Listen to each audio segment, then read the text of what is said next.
Okay. Now I'm ready.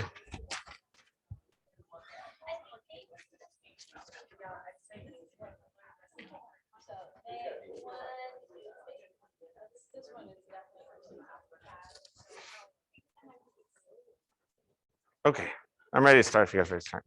I'm ready now, sorry. Thank you all for coming today and welcome to the November luncheon of the Lake Stevens Chamber of Commerce. I'm really excited today to have Ty Reed from Workforce Snohomish with us to speak, and he'll be up here in just a minute to talk about finding employees. And I'm really excited about that. So we're recording the meeting for people who couldn't be here today. So yeah, so if you want to go back and watch it again, you'll be able to. We'll also be able to send out the slide deck, which will have Ty's contact information at the end. And if you want to reach out to him about anything he said or anything he's got in here. Before we get to that, let's start out with the Pledge of Allegiance this morning. If you'll like to stand and raise, it's over there. Ready? I pledge allegiance to the flag of the United States of America and to the republic for which it stands, one nation under God, indivisible, with liberty and justice for all. Thank you, everyone. Real quick, like a couple of upcoming events, as you saw probably on the slide. So there is next week, next Thursday, there is a mega mixer, another mega mixer. This will be the second one we've done as a group of chambers from throughout Snohomish County. This one is going to be out at the Sonvelt Vineyard at their new meeting space called the Lodge. So you can check out our website. There's links to the registration for it. It's $5 to go. And there will be business leaders from throughout the county there. So they're coming. Involved in this is Marysville, Monroe, us, Snohomish, EASC are all involved in it. I think there was one more chamber, I don't know off the top of my head, but so there'll be lots of people there. It should be lots of fun. So bring a little extra cash or your card for getting snacks and wine and stuff. And if you bring a door prize, you get to speak in front of the crowd for a minute. So if you'd like to bring a door prize to give away, they'll give you a minute to speak in front of the crowd as well. So that should be fun. Next Thursday starts at, I've seen 5 or 5:30, so I'm not sure which it is. So, but if you're there by 5, you'll be there for a 5:30 start. So no problem. Morning mingle on November 23rd. This will be on Zoom again. Last month we had a great group of people who showed up, and we had probably about 8 or 9 people, and we talked about all kinds of different things and stuff like that. None of the stuff that I said we were going to talk about, because everybody wanted to talk about other stuff, which is fine. I mean, that worked out pretty well actually. So I said, hey, we're going to try to talk about this, that, the other thing. If people show up and want to talk about other stuff, no problem. Happy with that. Again, that's November 23rd on Zoom. And again, head to our website for information and to register for that. Real quick, like I wanted to mention the Lights of Lake Stevens. We have opened registration. So if you do live here in town, you want to be part of it, we'd love to have you part of it. If your business is in town and decorated, please sign up. We'd love to have more businesses sign up there. We only had 3 businesses sign up last year. I was a little bit annoyed. No, I'm just kidding. But I'd love to have more businesses sign up. So if we get some more business decorated, even if you just like have a small display inside your store or like inside your shop, whatever, if you decorate the whole thing or your house is your thing, you can sign up for the business one. That's fine. The house is your office. Sign up for the business one. That'd be great. Love to have you guys there. Really quick, want to thank our sponsors. Our category sponsors include McCarthy Electric, Community Transit, Waste Management, Distinctive Interiors with Rehabber Extraordinaire. Our prize fund sponsor this year is Heritage Bank, and our presenting sponsors is Ace Hardware of Lake Stevens. So registration is open now. Voting will be between December 3rd and the 20th. Yeah, so one last thing before we get to our thing. 2 last things. We are still taking board nominations for people who's anybody interested in being on the Lake Stevens Chamber of Commerce Board of Directors. We'll take them through the end of this luncheon today. I'll go back to the office and scurry together a ballot, and it will be emailed out to primary members of to the primary account holder of each member of the chamber, and they will vote online. Voting will begin at 5 p.m. today, and it will run through, what date did I put down? The 22nd at 5 p.m. We will announce the winners, the new electees at the December luncheon. speaking to the December luncheon. The December luncheon is going to be a state of the chamber address. We're really excited about some of the stuff we got going on, some of the stuff we've done, and some of the stuff that we're going to bring up for you guys. We'll be unveiling a new logo. We'll be unveiling a new website with much better interaction for members and availability of things like a community calendar where the community will be able to log in, put events up, and they'll show up on the calendar on the website. Improved directory, improved member area, all sorts of things that are going to make it so that you guys have a much better tool to utilize some of these things that we have now. It's just going to be vastly improved. So we're super excited about that. We are bringing our new map, should be here by then as well, that we put together. We'll have a state of the chamber address by outgoing current board chairperson, Darren Persinger. December 8th, watch for details soon. If there's a lot of interest, so let me know if you guys are interested. Just say, hey, I'm planning to be there. Just shoot an email, or just, next time you walk by me, just say, hey, I'm planning to be there. We can only have 30 people here. So if we get a lot of interest, we may try to move to the mill like we did for the candidates forums, because we can have a lot more people there, but we'll see. So do let me know. That's all I've got for you. So now I'm going to introduce our speaker. Actually, I'm going to just have you come up and talk. This is Ty Reed from Workforce Snohomish, since I didn't get a background bio on you anyway. I know, I'm a terrible host. Are you guys okay if I don't wear a mask? We all right? Okay. All right. Well, I'm vaccinated and I had fruit this morning for breakfast, so we're good to go. No, I think that's where I'm going to stop for right now. Maybe after we get to know each other a little better. So I'll kind of slide over here. Sure. So I'm Ty. I'm from Workforce Snohomish, and I'm going to talk a little bit about something that a lot of businesses in the community talk to me about. They're having trouble finding employees, and it is. I'm going to go through some information about why that may be, and maybe some things you can do as business people and hiring managers maybe to kind of offset that. So let's please go to the next slide. All right, so here's me. I am, all those letters after my name basically mean one thing. I've been a really lucky guy. I've been lucky enough to go to the University of Washington twice. Been lucky enough to have some designations in human resources and workforce development.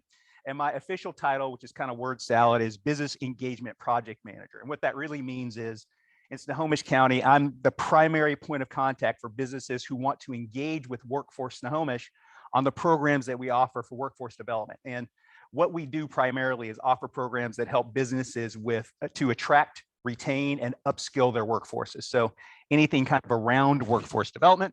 I also run a personal nonprofit called Recovery Career Services, which provides career coaching and career guidance to individuals that are in recovery from addiction, homelessness, and past criminal justice involvement. And I also picked up pickleball during the pandemic. And before the pandemic, I was a karaoke geek, but I haven't really gotten back to that yet. So hopefully in the coming months, we'll get there. Next slide, please. All right, so just, I hate being in meetings that don't have agendas. So this is the general agenda. I'm going to talk about Workforce Snohomish and WorkSource and what the differences are, because people often get us confused, and that's understandable. The Workforce Innovation and Opportunity Act, which is a pot of federal dollars that flow into the county that help us with all things workforce development related. Talk about some labor market stats, why people may be having some issues finding employees, and some of the myths that we hear around those reasons. Give you some strategies to kind of help mitigate some of the difficulties you may be having, and then talk about an overlooked talent pool that folks don't always think about automatically, but maybe in this time of having difficulty finding employees, maybe time to start thinking about it. And then finally, just going to give an overview of the services that we offer. I will say all the services and programs that Workforce Snohomish and WorkSource offer for businesses are no cost. I never call them free. And there's a reason for that, because they're funded by tax dollars you've already paid into the system. So as business people, you're reclaiming money you've already given to the government. So I never say free, but they are no cost. You never write us a check for anything that we do for you. Next slide, please. All right, so who here has heard of Workforce Snohomish? Okay, who here knows the difference between Workforce Snohomish and WorkSource? All right, let's start there. All right, Workforce Snohomish, WorkSource sound really similar, but pretty different actually. So Workforce Snohomish is a nonprofit, and we are what they call the fiscal agent in Snohomish County for all workforce dollars that are state and federal that flow into the county.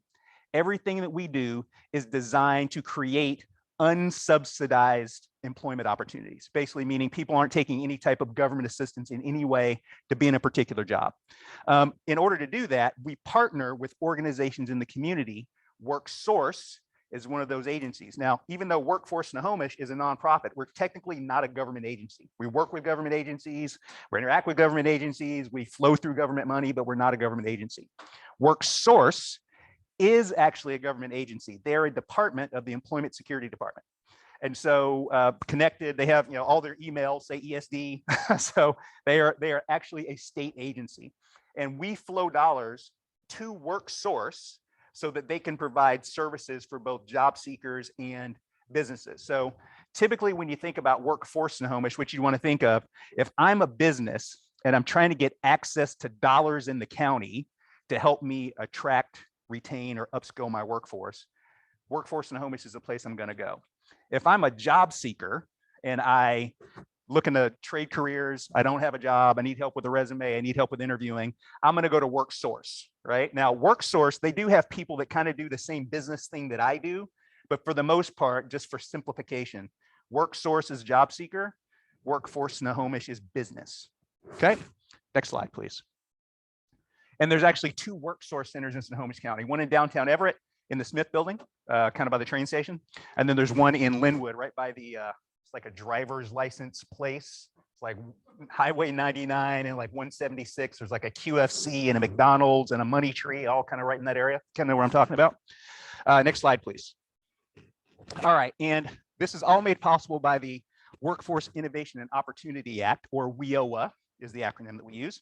And this is that pot of dollars that I was talking about in the county. And so they have these one-stop career centers, which is what WorkSource is considered, because it has all these services for job seekers, workers, and businesses. And it's also, we try to meet the demands of business. So business tells us what kind of workers that well, let me back up. When it works like it should, businesses tell us what needs that they anticipate they're going to have in the next 6 to 24 months. We then work to try to generate job seekers and educational partners in the system that help to produce the workers that businesses are going to need. That's how it works in an ideal world. Quite frankly, we're a little bit behind in the way that we do it now. We're really much more reactionary as opposed to being proactive at this point, but we're trying to kind of flip that and be more on the proactive standpoint. And then we work to support strong regional economies. Next slide, please. All right, so let's talk about labor market stuff. So as of September 2021, these are the numbers. So United States, Washington State, and then Snohomish County specifically, around 5%, right? So just to give you some context, the record low in Snohomish County was in December of 2019, and we were at 2.4%. So record low ever. So even before pandemic, anybody who owns a business here probably remembers, might have been having some trouble finding people, right? And so we're down at around 5%, which is a low number, but it probably doesn't feel like that, right? It probably doesn't feel like there's applicants that you can find or that there's a lot of people in the workforce, right? And there's a reason for that. So let's talk about first how you define what someone who is unemployed is. So can you click? There we go. So you're classified as unemployed according to the U.S. Department of Labor if you don't have a job, if you have actively been looking for work in the last 4 weeks, and if you're available to work. So those last 2 things, there could be a lot of people in those that are not in those last 2 categories, and they're not in the job market. So if you haven't looked for work in the last month, you're not considered unemployed, but you may still be a live human that is out here in the community, right? If you're not available for work because you have childcare issues, or you've just decided you don't want to work because you have COVID fears or whatever, you're not actually counted in the unemployment rolls. Again, you're still a human being in the community, but you're not counted in unemployment. And so that is going to radically affect the number of available workers that may actually be out there applying and looking for work. Next slide, please. All right, so there's 3 things that I hear the most. Can't find enough employees. Second thing I hear the most, can't find enough employees. What do you think number 3 is? Well, actually, go ahead and click. It's actually that the McRib came back on November 1st. So I just want to make sure you guys are awake. That's it. Maybe I'm the only one that was excited about the McRib coming back, but it was a big day for me. I'm not going to lie. Actually, no. The last thing that we hear is yes, folks can't find enough employees. And so go ahead and go to the next one. All right.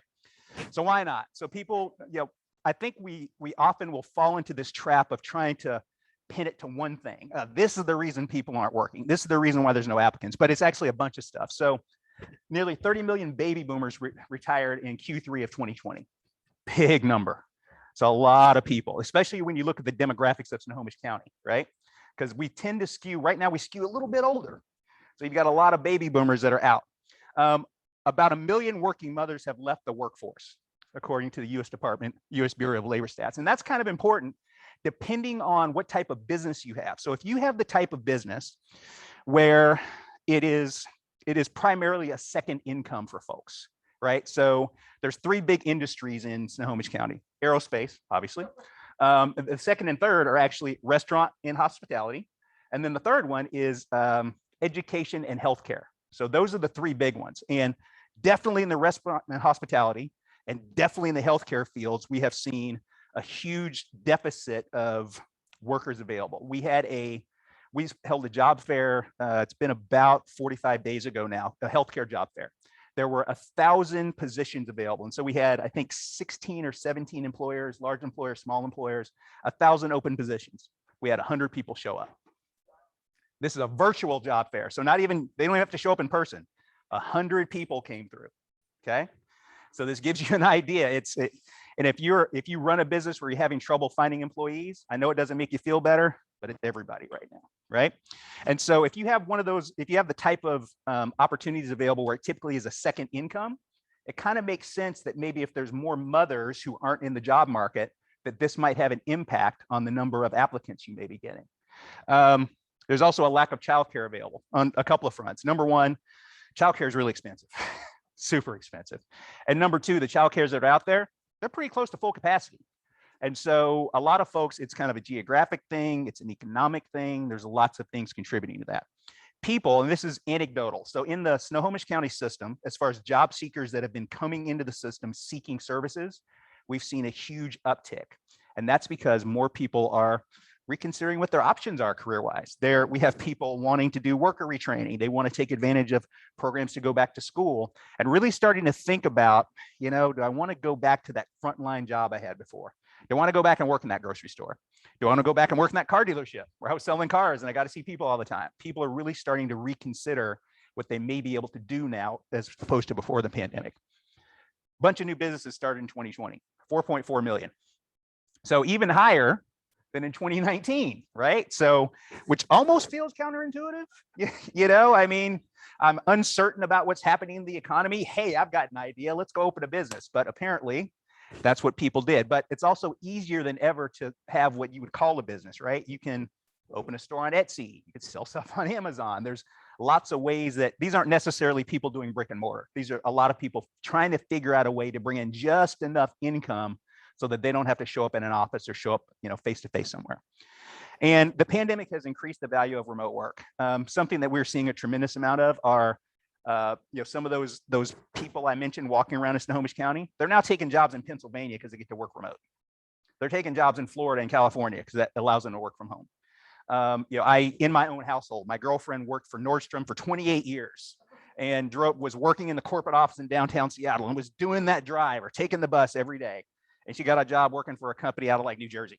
And she works from home, doesn't have to go anywhere, and she's happy to never go back to the office. And there's a lot of people that are taking advantage of opportunities like that in our area. And then the last thing is, in a lot of cases, you're just competing with a lot of businesses, fishing in the same pond for folks.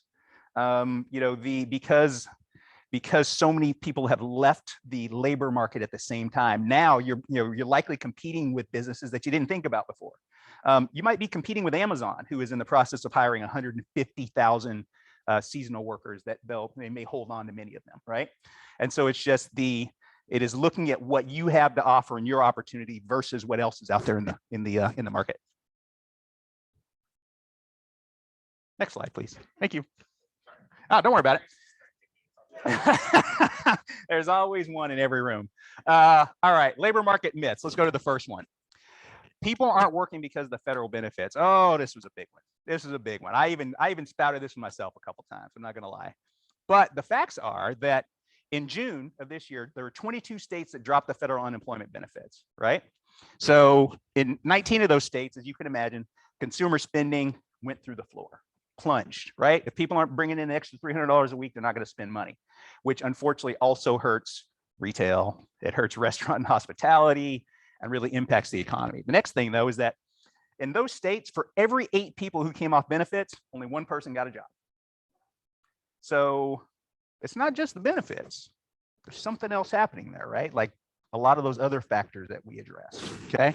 The other thing is states that ended those benefits actually had job growth that was half that of states who did not. So again, it's not just the money, and this is Bureau of Labor Statistics. So this is widely available. You can find this info on your own, right? So that's the first myth. Second myth, people aren't returning to work because they're lazy. Well, maybe. You know, in every population, there's going to be a couple people that don't really want to work, right? But really, it kind of goes back to some of that stuff I was talking about earlier. One of the things I didn't mention is there's still people out there that have COVID-19 fears. You know, there are people. You know, Matt was just saying to me a little while ago, I thought we'd have more people at this event today. But you know, there are people that are still, you know, understandably in some cases, very nervous about being in public, right, and interacting with other people. Again, childcare concerns, reevaluating their options. This last one, though, economics. So for some people, it just, you know, once people started running the numbers, does it really make sense for dad to go to work if mom's got a great job? Does it make sense for him to deal with the commute and paying for lunches and paying for childcare? So economics are another big reason why people aren't really doing this. Number 3. All right, I'm paying enough to attract workers. So let me start this with a caveat. I fully believe 100% to my core that every business person pays the maximum wage they can. So I'm not at all implying that there's any business owner who is trying to cut costs and save money on labor so they can put more money in their pockets. I fully believe that people pay what they really believe they can pay. But unfortunately, you're not paying in a vacuum, right? So there's other factors and other things to consider. So the facts are that the average 2-bedroom apartment in Snohomish County, $2,100. Okay. And so even if somebody's making $20 an hour, and I just did a quick and dirty estimate here. So $20 an hour, I knocked off 20% for like taxes and Social Security and all that stuff. So that's, you know, basically over 3 weeks of work, and they haven't even gotten to eat yet, right? So what that does is it greatly shrinks the available pool of workers you have, because, you know, if I'm a young couple and I got a kid, or I'm a single mom or dad and I got a kid, you know, this kind of limits the pool of people that are available. And you also got to think about your competition. Dick's Drive-In, Edmonds, $19 an hour, $28,000 a year for tuition assistance, up to $9 grand a year for daycare. And oh, by the way, you'll get free health insurance after 90 days. 100% for the employee. I think 50% for the spouse, but 100% for the employee. Meaning, like, is it a 50-50, you know, cost though? Yeah. So I will admit I'm not super deep into what it is for like the spouse and the child. I do know that for the employee, it is 100% paid by the company. Really good. It's super good, right? Super good. So that Amazon job that I mentioned earlier, they don't pay great and the working conditions are kind of brutal, but they pay for your college, right? And you're inside a big company where if you have any desires to work in tech, you're kind of in the right spot, right? So again, I'm not denigrating what employers are trying to do here in the county, but it's just that when you think about the opportunities that you have, just keep in mind that there's a lot of competing interests that people have in their heads, right? Next slide. All right, so some strategies that, you know, maybe to kind of mitigate this. So I just got to say, you know, if I have to say it, because I got to say it, if you can afford it, pay more or offer more benefits. But if you can't, there's a bunch of other things you can do. So build in as much flexibility as you can. You know, if you have the type of opportunity where you can't make it remote, right? So they got to be in the office, they got to be in the factory, they got to be in your establishment in order to deliver services. How much flexibility can you build into that schedule? Do people have to work 5 8-hour shifts? Can they work 3 12s? Can they work 4 10s? Can they do split shifts? Can you do something to can you work with them to figure out what their lives are and try to accommodate that if they're a student or if they've got childcare issues? So whatever flexibility you can build in to whatever degree that you can do that. be invested in the employee's next job. And what I mean by that is, the average person has 7 jobs in their life, right? So what that means is it's highly likely that the opportunity that you have, it's a brick on the road for them. And so what can you do to let them know that while this might not be their ideal opportunity today, you are concerned and invested in them as a person and their future going forward? So what kinds of things can you do for them, or can you offer them that may make that clear? If you have connections with, ask them what they want to do. They say, I want to work in construction. Great. I know several people that own construction companies. One of the things that I'll be happy to do for you if you come to work for me is I'll make connections for you. Maybe we can get you some working interviews. I will work with you to help move you towards the future that you want. I'm just kind of these are the kind of things I'm suggesting, right? Especially in a community like this where you guys probably know a lot of other business people.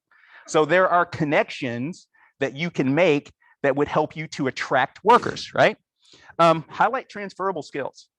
So I'm sorry, sir, you on the biscuit and the bean, right? Biscuit and bean, thank you. Okay. So for biscuit and bean, if I were the one kind of interviewing folks for your organization, one of the things that I would highlight is the skills that people can take with them when they leave, like teamwork, like quality control, like inventory management, like customer service skills, right? So all these things that are going to pay off in all these other careers, I would make sure that I am just beating those like a drum, right? You probably do already. We do. Yeah. Yeah. Right. Right. Yeah. And so in my opinion, you're doing the right thing. But that's and what it.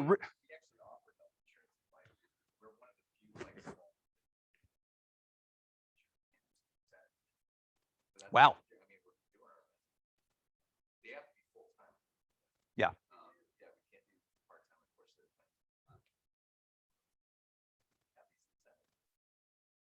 Yeah. Where you at? Yeah. No, great. Thank you for doing that and pointing that out though. That's awesome. Because believe me, not every employer is doing that. Yeah. And it's not just a local issue either. It's not. So, you've got, on the one hand, you've got employers who are really stretching themselves and going out of their way to offer more incentives to bring people in. And for some reason, on the other side, we still hear all the time stories of job seekers who say that, I've applied for 40 jobs and I haven't gotten a call back. So where's the disconnect, right? I'm not saying you're not calling people back. I'm just saying. Yeah.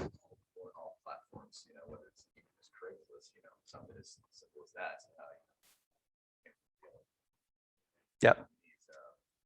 Just not getting the bites. You get a better look at like Stevens and they get King County. Yeah, forget it. Barely gets an interview. Yeah. Actually, yeah. What I actually didn't put on here, but if it's possible, if you haven't already done it, high schools, community college. No, seriously. I mean, I'm just thinking of there you go. So I'm just thinking about those pools, right? Those pools that you can kind of fish in, to kind of, even if it's just a short-term need for you, but the other places that maybe if you haven't thought of them that maybe you can go to. The other thing, speak more about culture and leadership. For I believe the young people that are in our audience today can probably speak to this. The generation of workers now, they care about the culture in the company. Long gone are the days when people just show up and they get beat up for 40 years and take a gold watch and go home, right?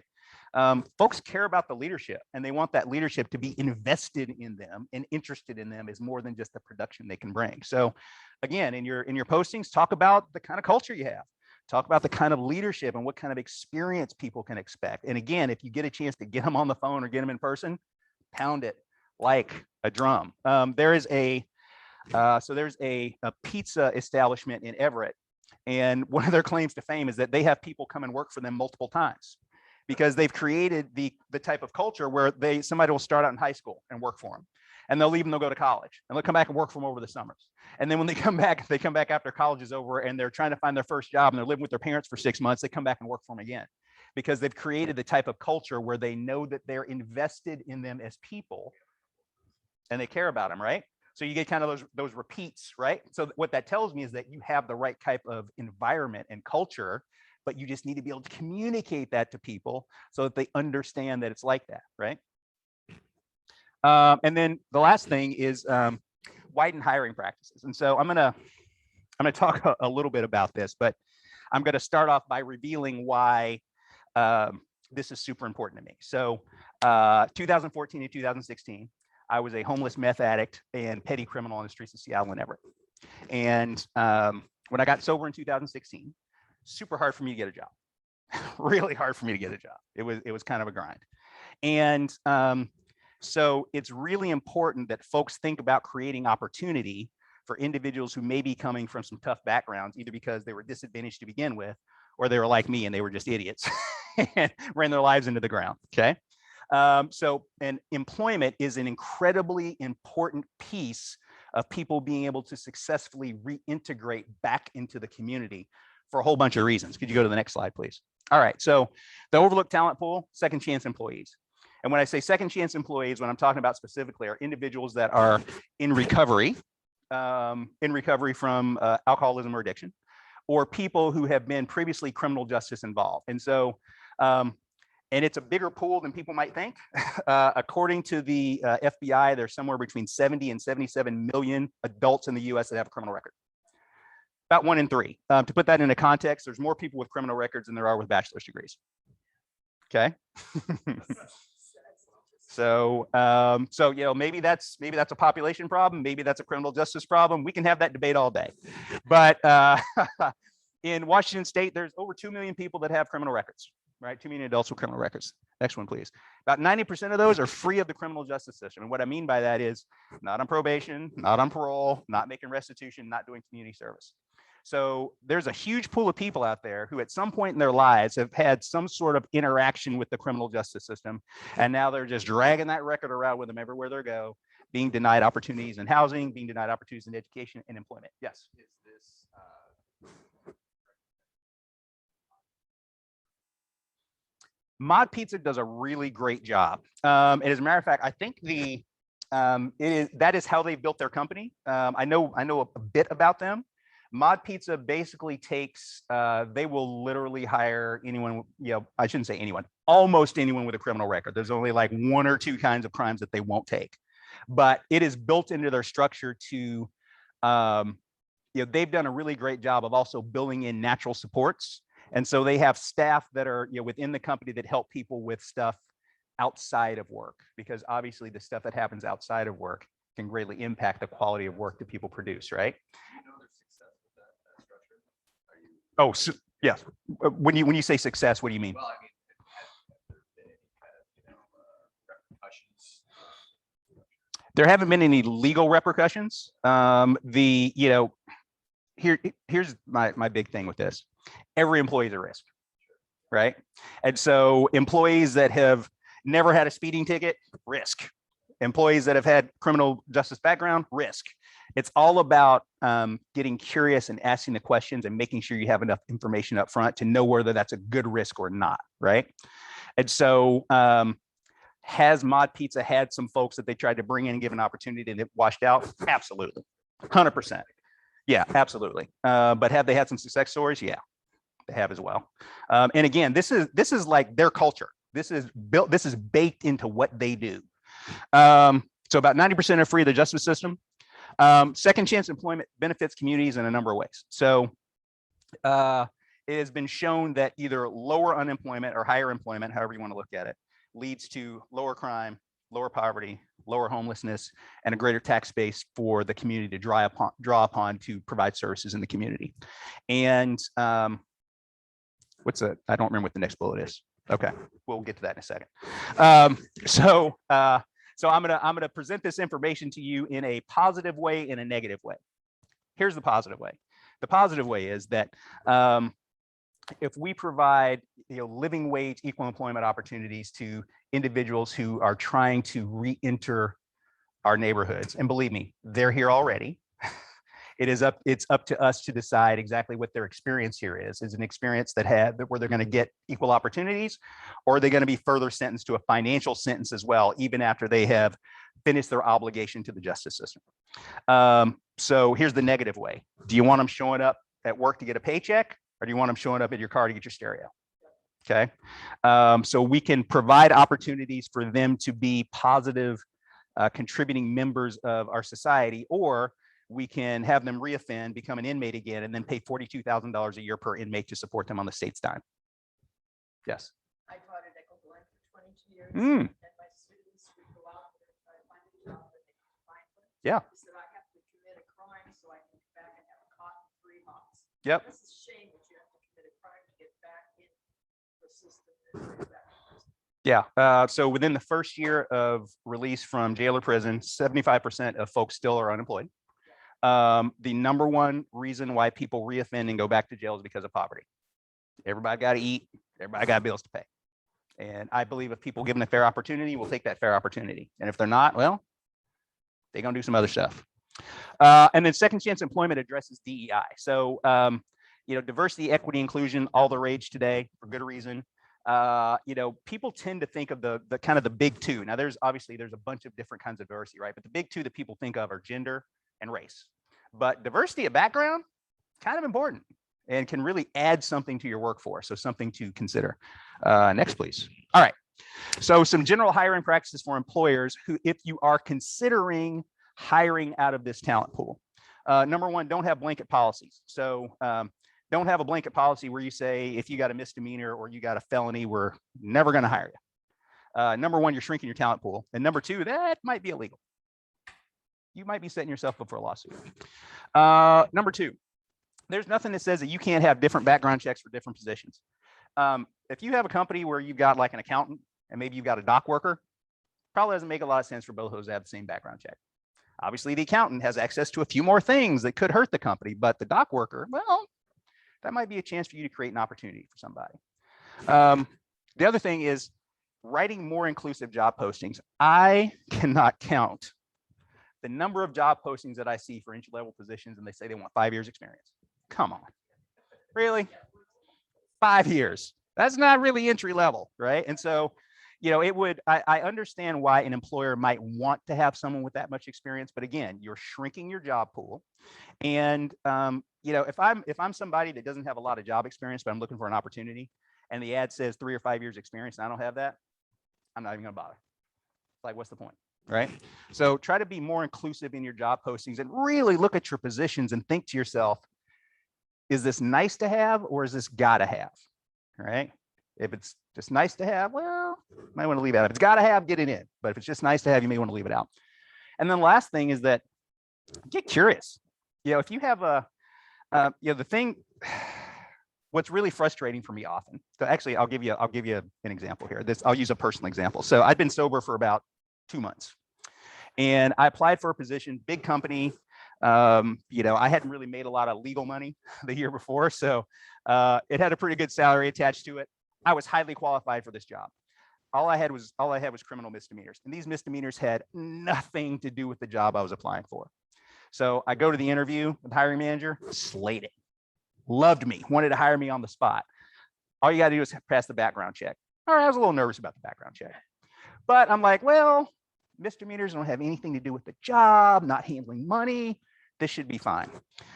No, told me to come back in 7 years, right? So I was honest up front, told them I had criminal convictions, ran the background check, saw the misdemeanor, sorry, come back in 7 years. So, but the thing that they didn't do was they didn't get curious, because if they'd gotten curious about what happened, they would have seen that since the last time that I actually committed a crime, I had entered a 12-step program. I had established networks at my church. I had volunteered in the community. Now, I didn't tell them it's because I had community service to do, but I had volunteered in the community, right? So I had volunteer experience. I had enrolled in school, right? So I had done all these things that indicated that I was trying to live my life a different way that I did before, but they didn't ask, so they didn't know. And so if the applicant is qualified and you kind of like them, just ask them some questions. So I see you've got this crime that you were convicted for, last year, a couple of years ago. Talk to me about that. See what they say. More importantly, ask them, what's been happening in your life since then? And then shut up and let them talk, right? So they may not tell you something you want to hear. Maybe they've done nothing in that period of time. And that's maybe not somebody you want to give a shot to.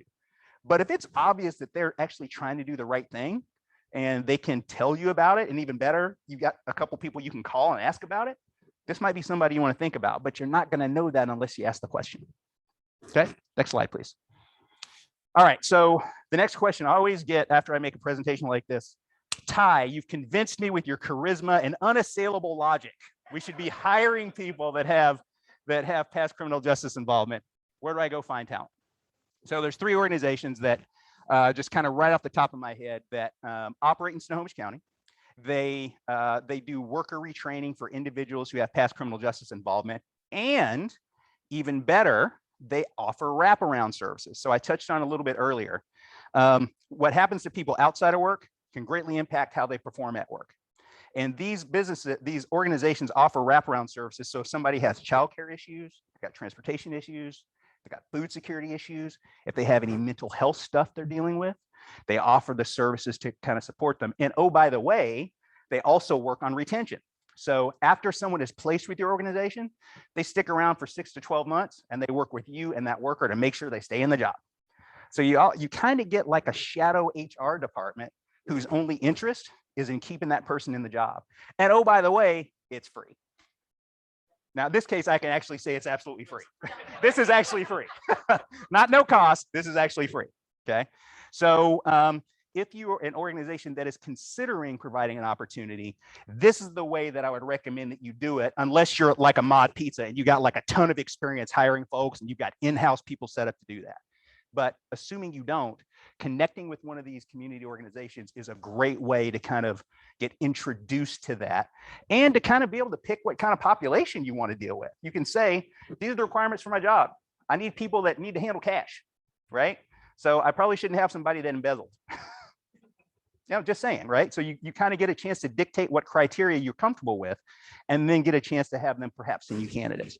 And I'm actually in the process of putting together a second chance job network in Snohomish County. So my contact information is going to be here. Just kind of keep in contact with me. And okay, perfect. Next slide, please. All right, so let me transition. All right, I'm going to do this quickly. Sorry, guys.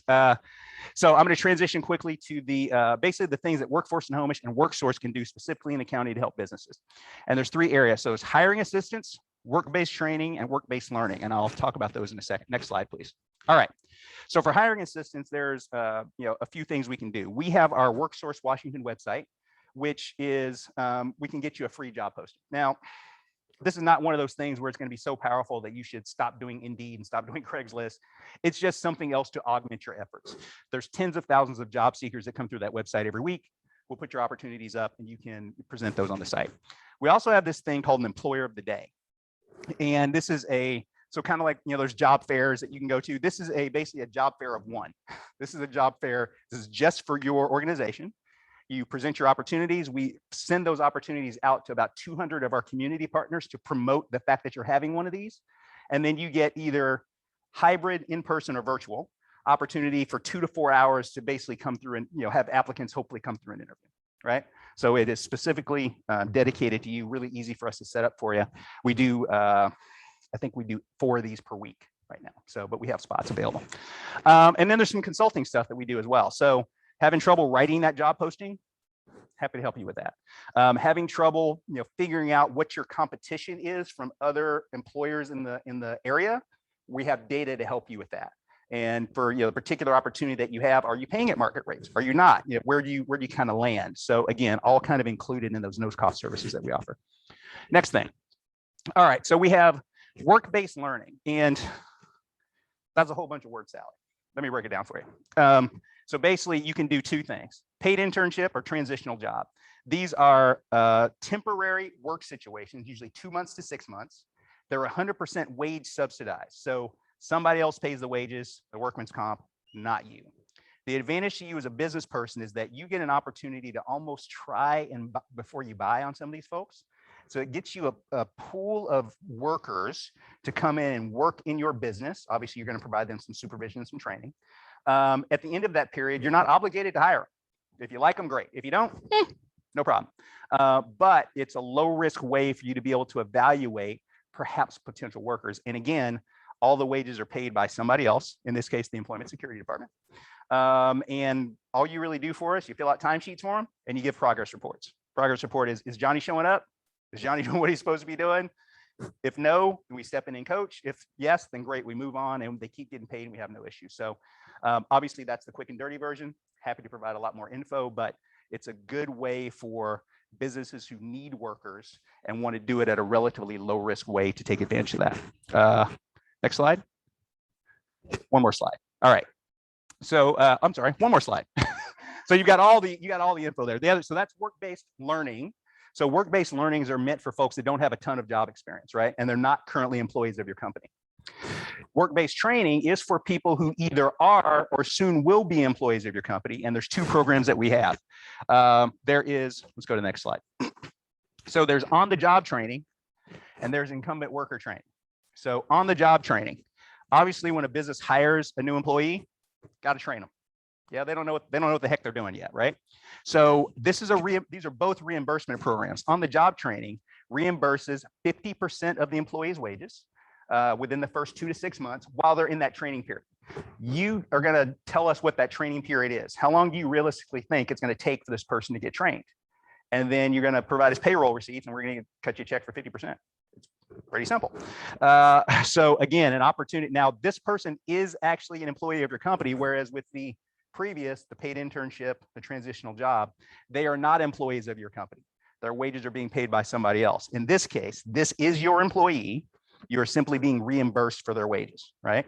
The expectation is if we're going to reimburse you, that you're going to keep them in their job for some period of time, okay? All right. And then the other one is incumbent worker training. And this is really great for businesses who have employees that need to get ongoing training. So a good example of this is we have a couple of treatment facilities, recovery facilities we're working with, and they have counselors that need to get ongoing certifications upgraded. And so it allows them to basically they're allowed to upskill their workers to stay competitive, and then they get reimbursed up to 90% of the cost of that training. So, and in all these programs, the business retains a lot of control. So like, we don't dictate who trains them. We don't dictate what they train on.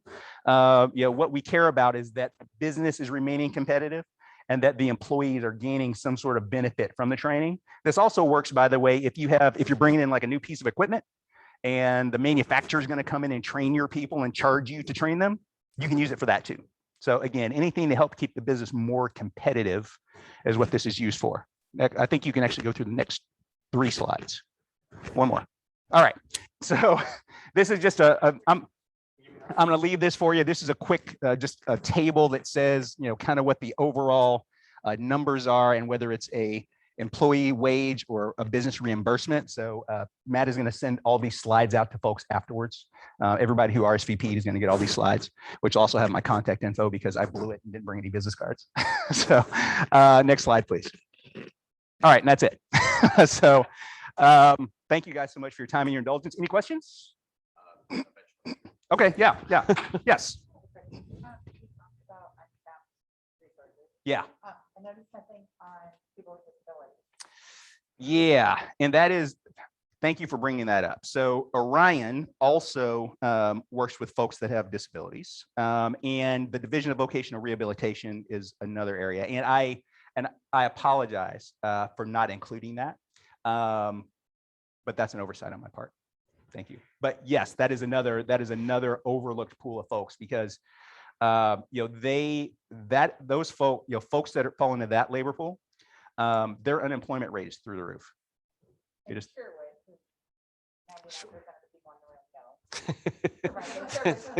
Yeah, there you go. There you go. So, and that's also, it gets back to that get curious thing, right? So, many folks, there's so many assumptions that, just we as human beings, we make, we assume that people can't do things, right? But if we just kind of ask some questions, maybe somebody can't lift 200 pounds, but, they could definitely do whatever position that you have and be an absolute, asset to your business. And so I'm going to add that to my slides now. Thank you. Any other questions?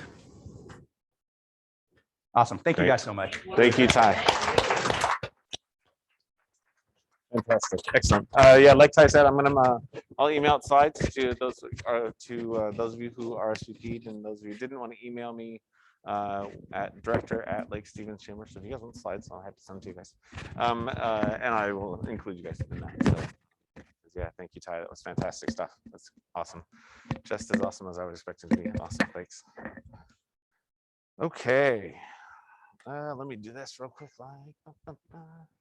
I gotta fix this. We'll stop this. We'll stop that share, and then we'll end this. We have a little bit of time left. Wilma wanted to do holler for $1. Is anybody else? Let's do holler for $1. Wilma, you gotta go first. You lost your money already.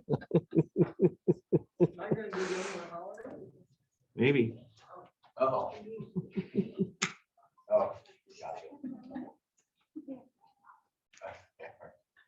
Ready? All right. Ready, set, go. I You're just up. wanted to holler for our senior center. Unfortunately, a lot of people don't even know where our senior center is, and it's really hard to get to. You know, we used to go up 9 and turn on Sober Hill and you get down there. Well, now that's closed. So now you got to go all the way around and come up around and everything. The other day, we actually had a holiday bazaar and very few people came. And it was really sad because people had come. There were 10 tables where they wanted to be selling things and so on, and people just didn't come. Then they had all these things where you could bid on items. I actually bid on 6 items, won 6 items, only paid $71. And I got things like a $25 gift certificate to go to Safeway. I got all kinds of wonderful stuff. And that's a shame.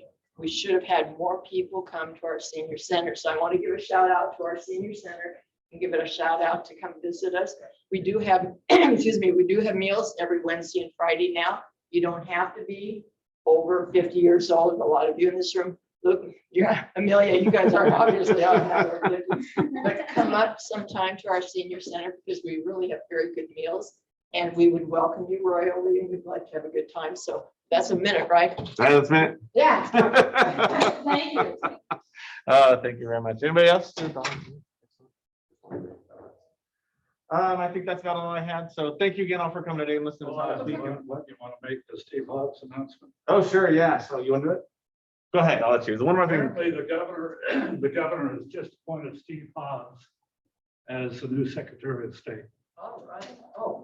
And I So, sent him a it's note hoping that that's what he wants. I'm sure. Because that will also enhance his retirement.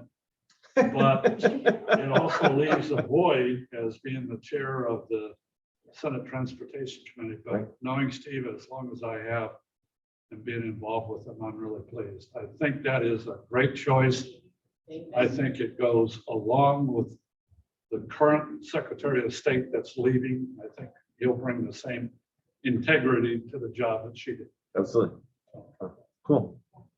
If we had a couple of minutes, we just have people stand and just say their name and who they are. I mean, there are a lot of people in this room I don't know. Oh, sure. If you want to do that, we can do that. To do that. Sure. Don't give her your name. Or the email address.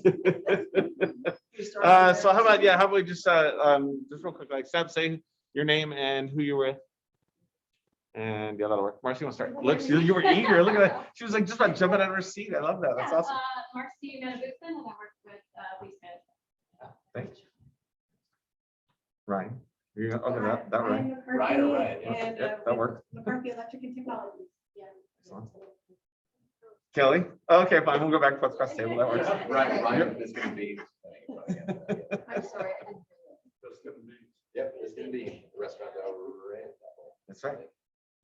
Christina with Biscuit and Bean. Excellent. Thank you. Kelly. Ellie Dubine at Distinctive Interior Design. Awesome. Melissa.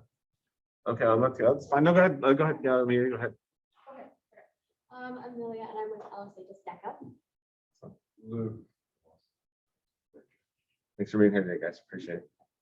I'm Melissa with Coastal Community Bank and Sherwood Workforce. Excellent. Go ahead. Come on, plug your company. Go ahead. I'm Ruth Sturgill. I'm with Sherwood. That's my day job. And my night gig is Unforgettable. Yes. So she did food today. She makes our lunches. They're fabulous every time. Today was no exception. Thank you very much. Thomas? I'm Thomas, and I just help. I love it. William Williams, Williams Real Estate Brokers and board member. Lana Larson, Snohomish Regional Fire Rescue and board member. Excellent. Me? Oh, go ahead. And I'm Wilma Daniels, and I used to say I was the only one in the room that didn't have a job, but that's probably true. But for 30 years, I was a teacher, and 22 was in the prison for teenagers. I earned my retirement. Let's see, the oldest. Yeah. Uh, Jerry O'Reilly, I'm on the board of Sherwood, secretary, Rotary, secretary, and on the chamber board, non-secretary. She's the honorary over there. Thank you, Gary. Appreciate it. Everybody. And my name is Matt. I'm the president and CEO of Lake Stevens Chamber of Commerce. So thank you all for coming today. Appreciate it. Thank It's you. great to see you all. Like I said, we'll send those slide decks out to you, and we'll see you all again, hopefully next month. State of the Chamber address. So thank you very much. Have a great day. Cool, thank you. Moving right along, right?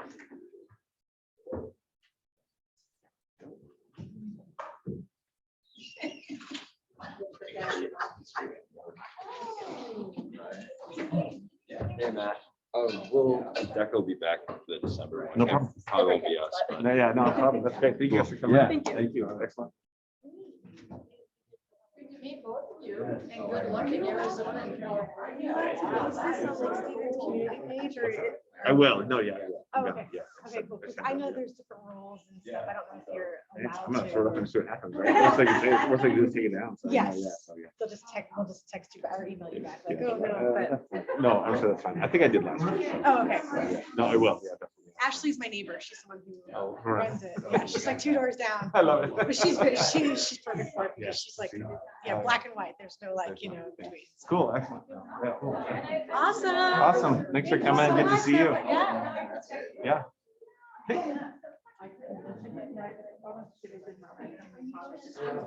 Yeah. So it's easy enough to remember. Like my $1. I had one cash and 2. Okay. Want all these on one table? Yeah, that'd be great.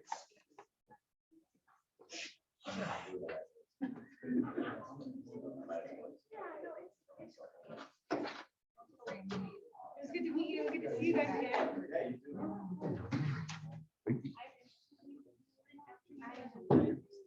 He was great. Yeah.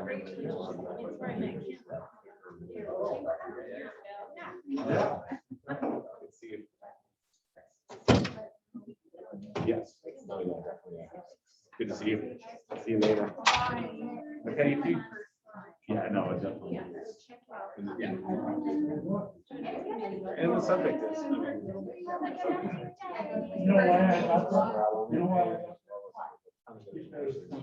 How people didn't know.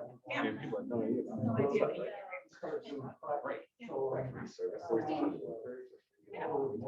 Stuff like that. It's just out there. I didn't actually zoom it in, but I recorded. So, so I'm gonna put it up. Probably Thursday.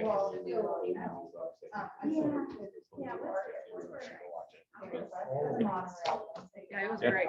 Really, really. Better speak. I think so too, yeah. No, he's free, right? Yeah. Are you done with this? Hey. I can actually your copy. Did you get anything else? Are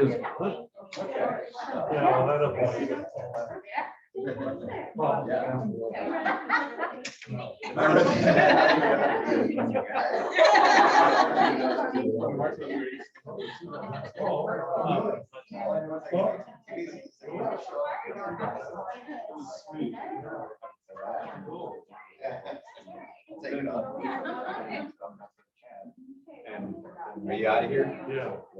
No, that was. Yeah, me too. I was- Oh,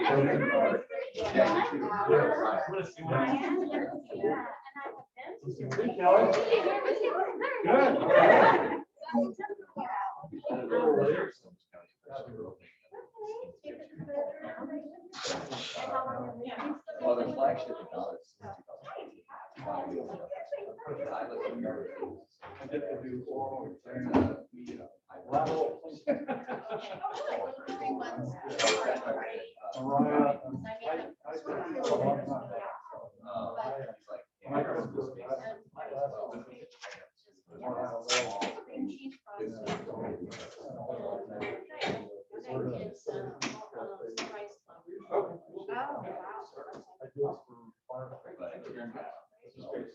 Yeah, I usually like that. We are. So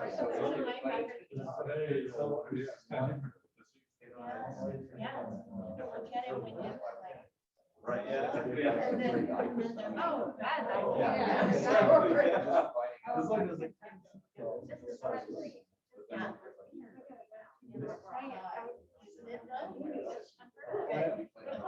Oh, I thought you said a quiet one. Well, hey. That works. Okay.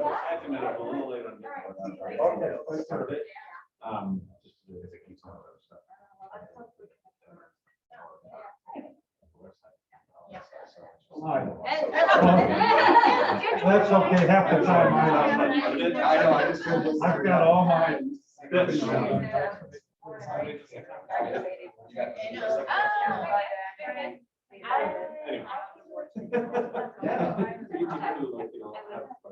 Yeah. Oh, good. Nice to meet you. Yeah, that's, yeah.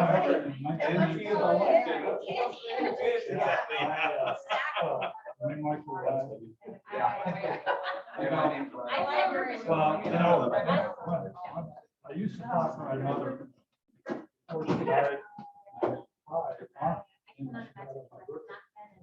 But I used to say that all of it. There's some German, there's some Norwegian. So I did the DNA test.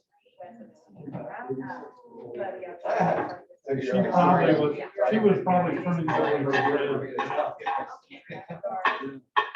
No, we're not trying to do it.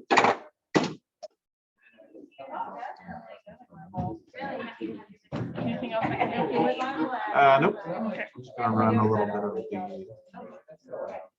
ending. It's like in, yeah.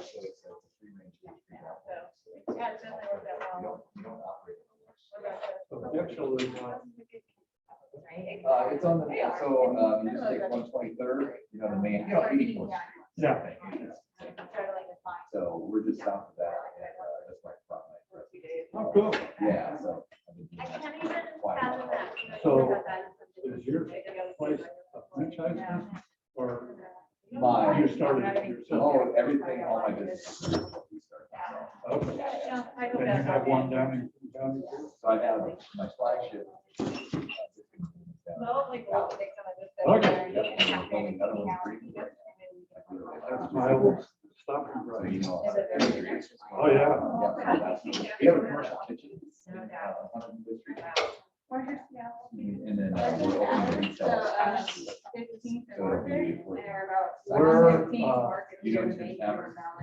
Or, you know the Rick Shop. oh, Okay, everybody knows the Rick my Shop. mom used to go.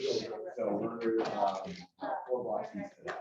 Before you get to the- Oh, okay, okay. I think I know where you're at. I grew up on. Greenwood. It's actually really changed. Oh, yeah. A lot more stuff there. How's your parking gonna be off of 100? Parking. We have. Yeah, we share it with lots of them. I saw that one. Yeah, so it's also. So hours don't overlap too much. It should work out. So you don't have enough business. Is that right? People say I'm. 80 and retired. I'm on street level. There you go. My wife is saying, "Why don't you get a retire?"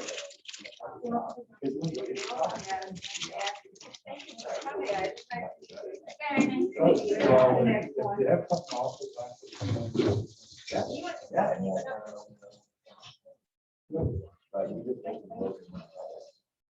Yeah, well, I like that.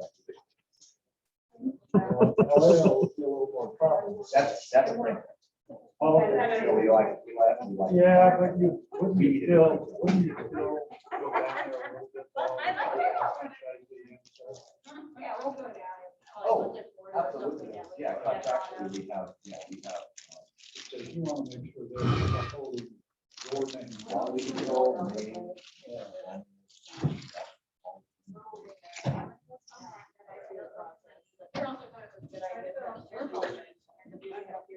Are they in a good neighborhood in LA? They are, yeah, for the most part, yeah. We were looking at fixing something good.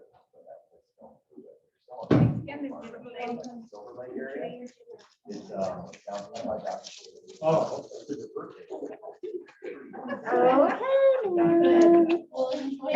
Is that off?